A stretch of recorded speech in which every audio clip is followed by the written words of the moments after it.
Hello everyone, আমি সুপর্ণা। আমার চ্যানেলের আইভিএফ সংক্রান্ত নতুন আরও একটি ভিডিওতে আপনাদের সকলকে জানাই অনেক অনেক স্বাগতম। আশা করছি সবাই ভালো আছেন, সুস্থ আছেন।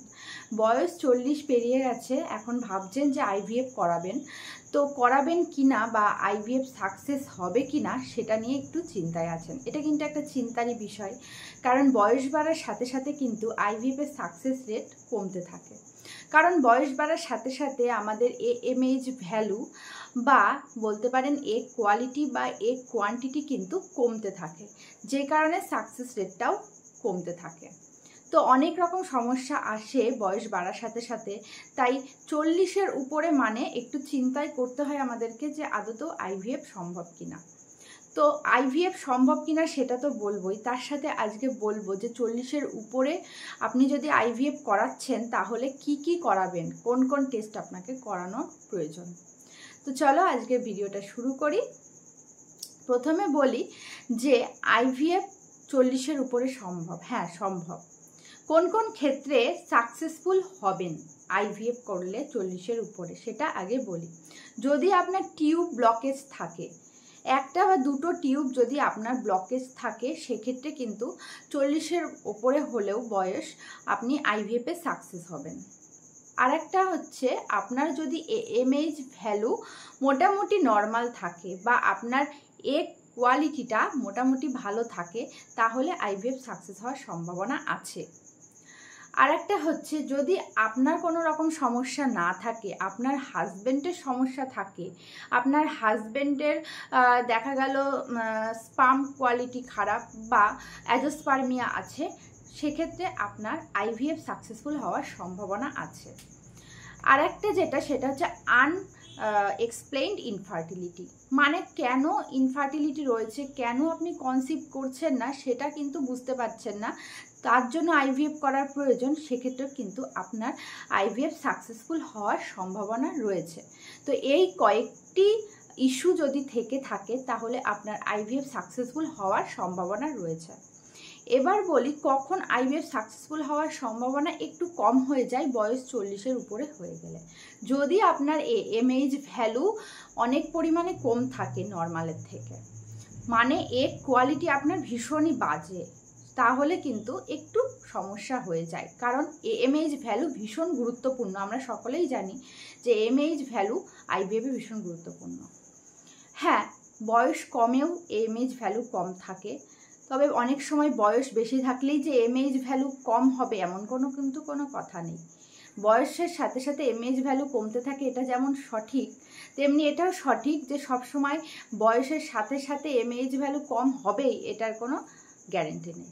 মানে আপনার বয়স 40 মানেই এমএইচ ভ্যালু কম তা নয়, আপনার বয়স 40 মানে এমএইচ ভ্যালু ঠিকঠাকও থাকতে পারে। তাই আপনার যদি এমএইচ ভ্যালু কম থাকে তাহলে আইভিএফের সম্ভাবনা একটু কমে যায় সাকসেস রেটটা।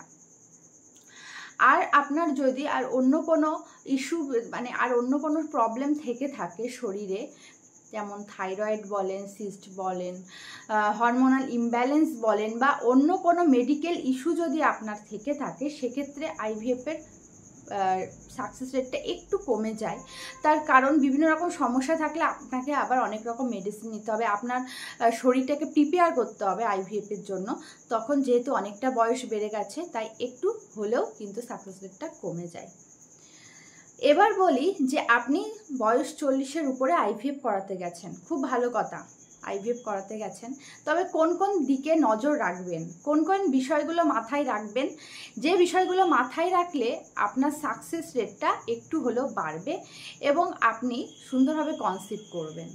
তো 1 নাম্বার বলি, আপনি যখন আইভিএফের জন্য প্রস্তুতি নেবেন, আপনি যখন আইভিএফ করাতে যাবেন, অবশ্যই আপনার এমএইচ টেস্ট করান, এমএইচ ভ্যালুটা দেখুন, এমএইচ ভ্যালুটা কত, তারপরে আইভিএফ করাতে যান, আইভিএফের জন্য প্রস্তুতি নেন।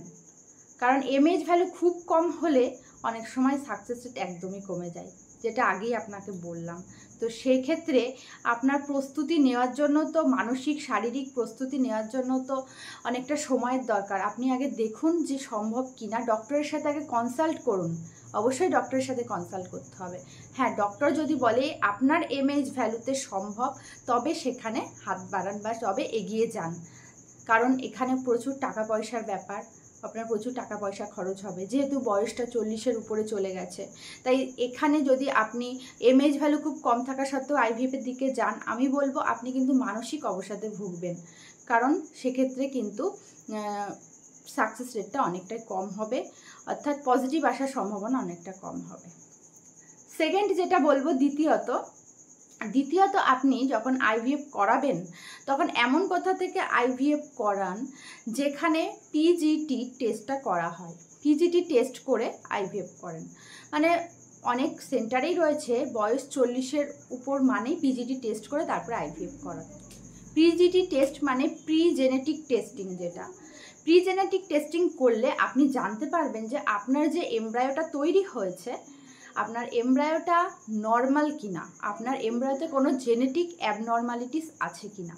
কারণ বয়স বাড়ার সাথে সাথে কিন্তু মানে যাদের বয়স্ক যেসব মা, তাদের মানে সন্তানের মধ্যে কিছুটা পার্সেন্টেজ কিন্তু জেনেটিক অ্যাবনর্মালিটিস হওয়ার চান্সেস আছে, যে কারণে আপনি যখন 40-এর উপরে আইভিএফ করাতে যাচ্ছেন পিজিটি টেস্ট করে নেবেন। এবার বলি 3 নাম্বার আর একটা যেটা টেস্ট করবেন সেটা হচ্ছে এনআইপিটি টেস্ট। এটা হচ্ছে একটা ব্লাড স্ক্রিনিং টেস্ট, এটাও কিন্তু ওই জেনেটিক টেস্টিংই। তো আপনি এই টেস্টটাও করে নিন, কারণ আপনার বয়স 40-এর উপরে। তো বয়স 40-এর উপরে মানেই যে আইভিএফ সাকসেস হবে না এমন কিন্তু কথা নয়। তবে আমরা যদি কিছু কিছু এই বিষয়গুলো মাথায় রাখি তাহলে কিন্তু অবশ্যই আপনি কনসিভ করবেন, আইভিএফ সাকসেসফুল হবে। তো আশা করছি আজকের ভিডিওটি আপনারা উপকৃত বলে মনে করছেন। ভিডিওটি ভালো লেগে থাকলে লাইক করে কমেন্ট করে জানাবেন। আর দেখা হচ্ছে আবার নতুন কোনো ভিডিওতে। আজকে এই পর্যন্ত, সবাই ভালো থাকুন, সুস্থ থাকুন।